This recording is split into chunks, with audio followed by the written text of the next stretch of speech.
time freedom, financial freedom.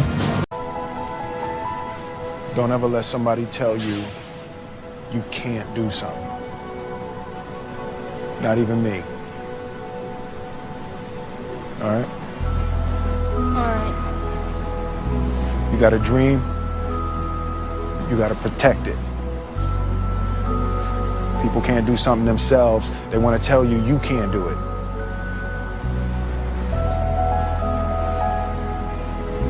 You want something, go get it. Period. The diagram my rich dad showed me when I was a little boy was a diagram known as a cash flow quadrant.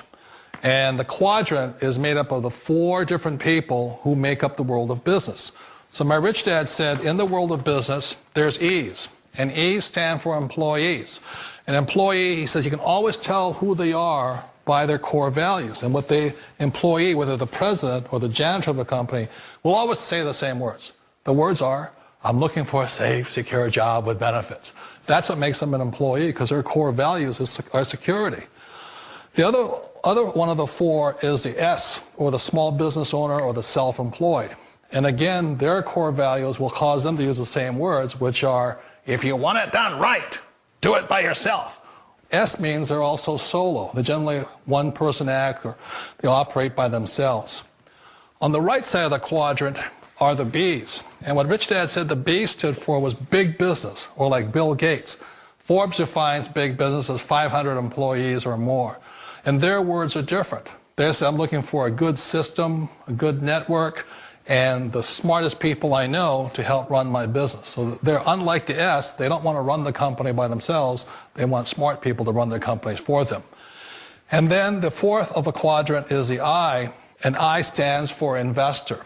These are people who have money work hard for them. These people are people who have people work hard for them. And these are the people that work hard for the rich here. So early on in my life, it was my poor dad who always said to me, you know, Robert, go to school and so get a high-paying job.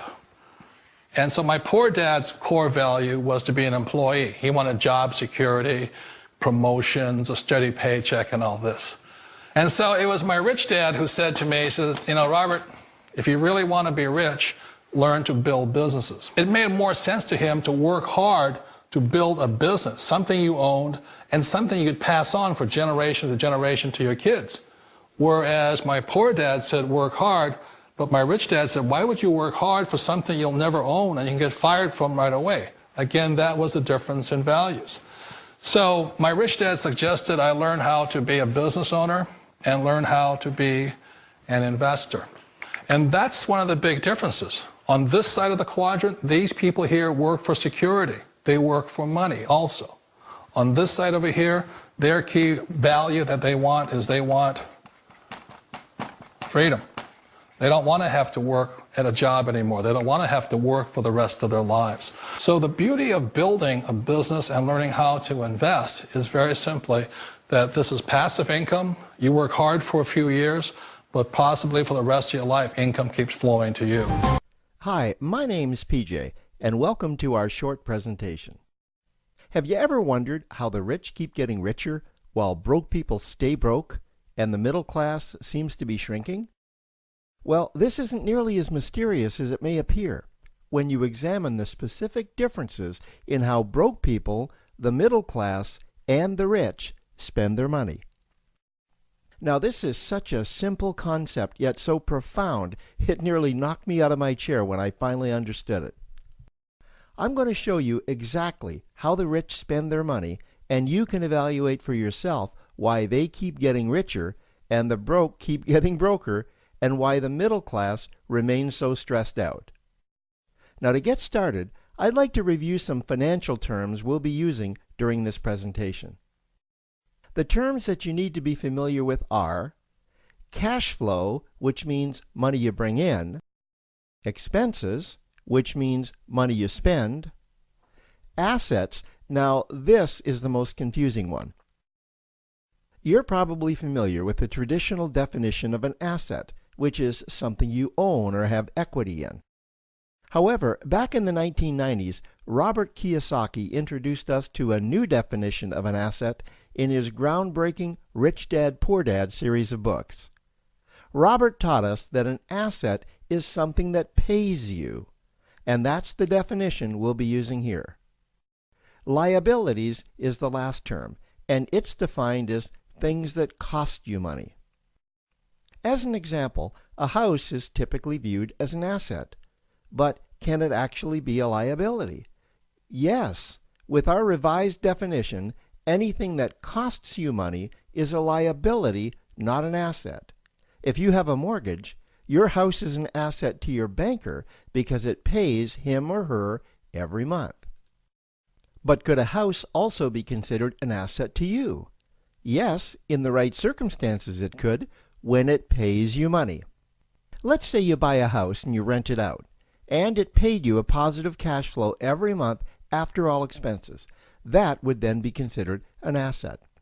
Now, one more time with the terms, just to be very clear before we continue. Cash flow is money you make. Expenses, that's money you spend.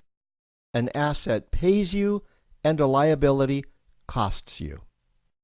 Now let's take a look at how broke people spend their money. Now, when I say broke people, I'm not referring to the destitute. I'm speaking about that large portion of our society that lives from paycheck to paycheck and who never seem to have any money. In fact, most times there's more month left at the end of their money, and I'm sure many of you can relate to that group. On payday, broke people buy what I'm going to call stuff. Well, what's stuff? Well, that's inexpensive things that people buy that they don't really need to survive. You go into someone's house and you can't find any counter or tabletop space in the whole house because of all the stuff on it. Their house and their cars are full and cluttered with stuff. Well, where do they get all this stuff? They buy it at the flea market, at the garage sale, at the dollar store, at the craft show. So cash flow comes in, and then it goes straight out the expense column to buy stuff. You see, broke people never really educate themselves on assets and liabilities. They justify buying all of this stuff by claiming that it costs so little. But over the years, it's all they ever have. The problem is their cash flow never produced or created more cash flow. Now, please understand, I'm not undermining or taking any shots at this or any group. I just see a lot of financial difficulty out there, and it really doesn't need to be that way. Creating wealth isn't a mystery, it's a formula. The only reason someone doesn't create wealth is because they either don't know the formula or they don't apply the formula. Now let's take a look at the middle class. The middle class is the group that society mistakenly thinks are rich. They're not. Yes, they typically earn a six-figure income, and many of them appear rich, but it's what they buy with their money that keeps them prisoners of the middle class. What they typically buy are liabilities. Remember the definition of a liability? Things that cost you. By buying liabilities, the money gets pushed up and out their expense column. Liabilities are items like cars, boats, houses, airplanes, credit card debt. Now let's see just how this happens. The middle class gets a nice paycheck, let's say $10,000 for the month. They then split that down the middle and they pay their monthly expenses with half, and with the other half, they make a down payment on a new car.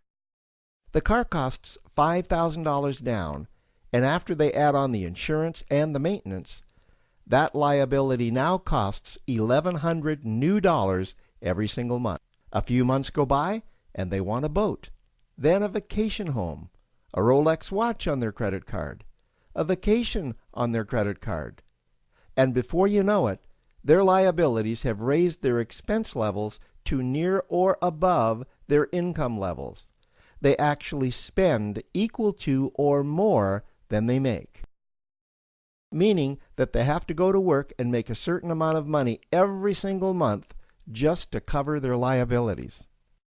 The other important issue with both broke people and the middle class is that normally all of their cash flow is dependent on their own effort.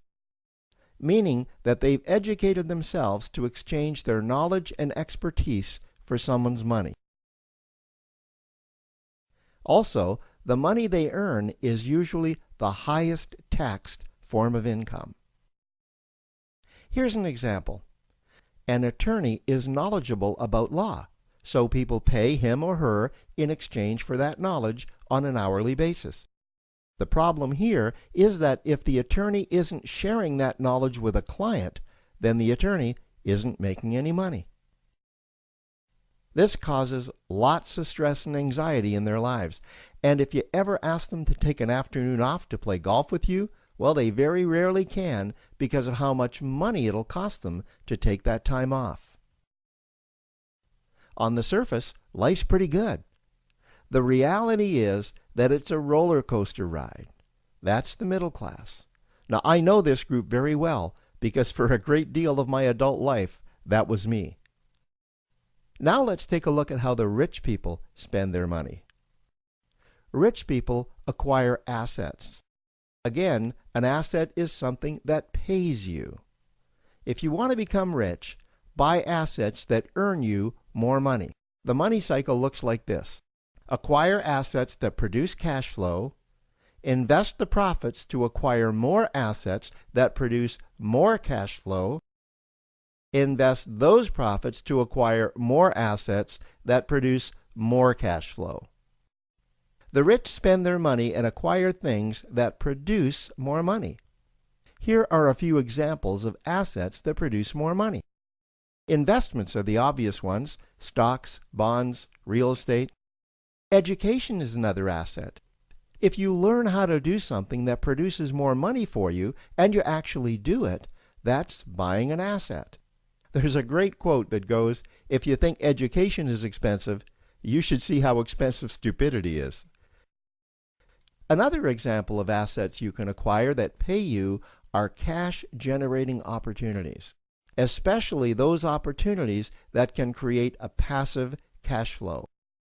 Passive meaning that once you build it up, the money continues to flow whether you're still building it or not. Here's a small example.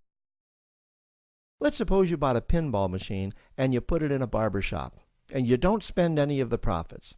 You save them until you can buy another pinball machine and put it in another barber shop. This, by the way, was Warren Buffett's first business. If you don't know who Warren Buffett is, he's one of the top 2 richest men in America.